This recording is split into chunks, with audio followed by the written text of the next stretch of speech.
100 million people there living on less than $1 a day. You have more people in one country than you have in the whole of sub-Saharan Africa and Latin America. And that's an interesting. So the DAC has 24 member states. About 85% of all aid comes from them. There are some significant donors offering, I suppose, competition to a certain extent. We've got the BRICS, Brazil, India, China and Russia. Brazil has a fairly significant aid program now. India has got a growing aid program. China, probably about $2.5 billion every year. Big focus on sub-Saharan Africa, but not solely sub-Saharan Africa. The Chinese are in every country in the world, and with a combination of aid and trade. And they kind of legitimize their aid programs a mix of self-interest, but also donor-recipient interest as well. There are questions around, I suppose, the operation of the Chinese and the Brazilians. Are they particularly different to the old DAC members? There's very little. One of the issues about not being part of DAC is they don't sign up to reporting, to the reporting requirements that DAC countries do sign up to. So there's less transparency around what sums of money are going, who they're going to, and what they're actually being used for. China, interestingly, is a signatory to something called the Paris Declaration as a recipient, but not as a donor. Anybody ever come across the 0.7% target? In the 1960s, there was great debate within the UN.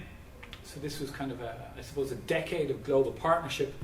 And they thought in terms of actually transferring funds from the wealthy countries to the less wealthy countries, there should be some sort of target to aim for. And they decided there would be one. 0.7% of GNI, or 70 cents out of every $100, should actually go as overseas development assistance from the north to the south. As soon as that target was set, countries gradually drifted away from it, and there was a smaller percentage of the money actually being given year on, year out, till about the late 1990s. Now, these are the DAC countries here. This is just to give you a picture of who the big players are. In 2009, there was a net flow of about 120 billion going through these countries to the south. And you can see the big players, the United States. Yeah, just under 30 billion, about 29 billion. And then you've got the French, Germans, UK, Japan, Spanish, and the Dutch. And then, as you can see, it begins to peter off. You've got like the Koreans, the Irish, Portuguese, Luxembourg, and the Kiwis down here at 0.7.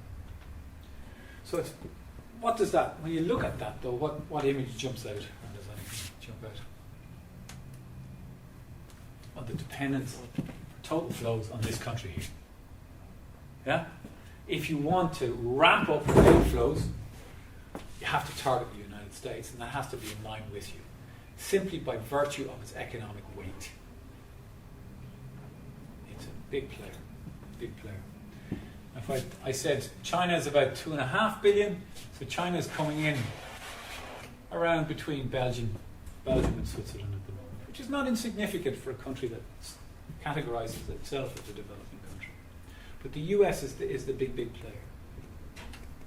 Now, it looks very generous when you look at it in terms of kind of absolute amounts of dollars.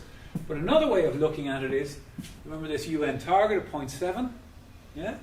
It's looking, if we look at all that money and look at it as a percentage of their income, how big is it? Yeah? Well, the US moves from being here down to here. Yeah? So they actually give 0.21. So 21 cents out of every 100 goes in aid. And who are the big, well, I should say the successful countries in terms of actually exceeding the target? With the Swedes, the Norwegians, Luxembourg, Denmark, Netherlands. Yeah? And then you've got other European countries that are kind of coming towards the target, and the European Union has set a target date for trying to meet the 0.7. The Irish in particular, in the south, were doing very well at one stage. We were rapidly growing. The aid programme was almost doubling over very short periods of time, and we were fast approaching the 0.7 target. But with the economic collapse of the country, we may still reach the target if the country shrinks at a faster rate than the actual aid budget. So, who knows? It could still be grasping success from disaster. Yeah? But you can see the United States is very low. Yeah? And like Jeffrey Sachs wrote a book, The End of Poverty, which was written in 2005, and basically that book was written to try and get Americans to support a push to increase the percentage of aid that they actually provide, to get from 0.21 up to like 0.4, 0.5. And by doing that, you'd massively increase the total overseas development budget. I came across a survey a few years back which really surprised me, where they asked people in the States, what proportion of your budget do you think the government actually spends on aid? What do you think they thought it was? What figure? What proportion of the budget? Like 20%. 20 to 25%. Yeah. So your average American thought that between 1 in every 5, if not 1 in every $4, was actually going out as overseas aid. And you can understand why this concept of aid fatigue, where it comes from, when you think that people are that misinformed. Some examples, like there's 1,000,001 examples of aid practice. I'm sure I could ask people here. A nice one, World Vision, Rugika in Uganda. This building of classrooms and latrines, and the impact that has. Particularly by increasing enrollment, by physically being able to accommodate more school children, but also by having latrines which girls could use. It encourages the girls then to go to schools where before they wouldn't have gone. And that reduces absenteeism, it improves performance and completion rates. Very simple. Christian aid in Afghanistan, this would be more like a livelihoods program. The provision, you've often seen, when come Christmas time, the goats and the chickens and stuff like that. This is an example of that. The provision of sheep and kind of veterinary support for families. And the impact of that, nutritional, the sales of sheep in terms of income, health is up, and often social status goes with it. So these are very kind of small micro-aid programs. And the ones I suppose that I often think of when I first think of aid. You contrast that then with the likes of DFID in Pakistan. After the flood, they've committed 134 million and a range of activities that they're involved in. The reconstruction of schools, medical clinics, boreholes, mobile medical teams, livelihoods programs, etc. Irish Aid, this is an example in Zambia. This time Irish Aid giving money to one of the multilaterals, the Global Fund for HIV and AIDS. And through the money coming from the Irish and other donors, the Zambians have been able to roll out very successfully a very large ARV program, antiretroviral program. So providing people with access to life-saving medicines through aid.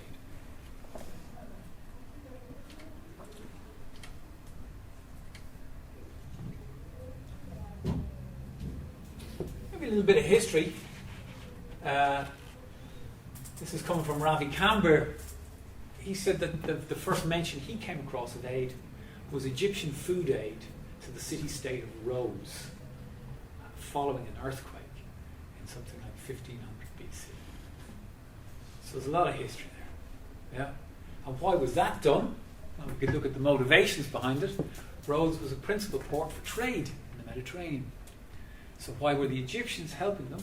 They were helping them because they used those ports both to export and to import. So self-interest, yeah, and a degree of solidarity that allowed the Egyptians to kind of load up ships and send them out there to help them rebuild the port and help the people there. In terms of technical assistance, which is the provision of skills which is a very controversial area. This man here, Horace Cochrane, was sent to Meiji, Japan in 1870 to help reorganize, I suppose reinvent the agricultural sector for the Japanese, which he did so very successfully. But I like to use it because the conditions in which he went, this is in 1870, he was pulling 10k a year. He was getting one or two trips home to the States also a year, and he had his house and his guards and his servants. And often people criticise aid, they tend to criticise these sort of aspects of aid. The highly paid consultants who they feel are often not connected with what's actually happening on the grassroots. And again, sometimes it happens, sometimes it doesn't. Is that why you're saying technical assistance is controversial? Yeah, TA. Often because the problem with technical assistance is it's technical and often there's not a lot of assistance. Cut that. The big problem tends to be the skills where there is no skills transference. So I could come down as a microfinance specialist down to work in Holme Bay, and I get paid, and I work with groups to set up microfinance programs, and then I leave. So what actual learning has been transferred. When that was improved upon, you had the income disparity between the two, because I could be working with a local Kenyan, but I would, because I'm an expat, I could be earning kind of a multiple of what they're earning. So I could be earning 5 or 6 times what they're earning, yet we're doing the same job. Now, to address that issue, what we did in the aid business was we ramped up local salaries, which I think was hugely problematic. Because then in many countries, the aid sector, the aid business, actually attracted the best and the brightest. So people didn't become engineers to set up businesses or become doctors. They actually went to get a job with an NGO or set up an NGO. And that skewed the whole system. Often you had the best and brightest from the civil service were actually taken and they were seconded almost to kind of like a parallel system of administration which was run through the aid, bilateral, multilateral and NGO community. So TA, technical assistance, has always been problematic. Now, that's the first mention of underdevelopment actually came from that speech that Harry Truman made in 1949 when he was outlining this Point 4 program, which was how the Americans were going to help, I suppose, assist countries less well off than themselves. And of course, at the time, it was to counter communism. But the actual quote, making the benefits of our scientific advances and industrial progress available for the improvement and growth of underdeveloped areas, is the first mention of the term underdeveloped. And you could write, I'm sure there must have been a lot of PhD theses have been written just on that phrase and deconstructing that alone. Following that, there was the establishment in 1950 of this USAID, the Act for International Development. And again, to aid the efforts of people in economically underdeveloped areas to develop their resources and improve their living conditions. So here we are from, I suppose, 1950 in 2011, and we're looking at aid. So it's been up and running for the last 60 years.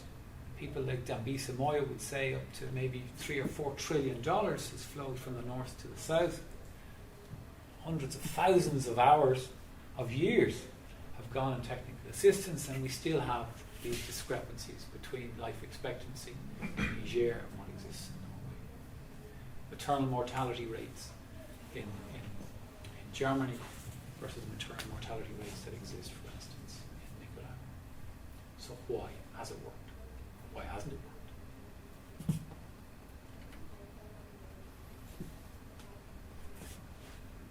Okay. Everybody okay? Yeah? I'm not killing you off here, am I? No? You've come back to life. Just joking. Again, like that opening buzz that you had for those few minutes was, this. It's very hard to define why people give aid and the form which that aid takes and the channels through which aid goes. And all of these are issues which affect aid effectiveness.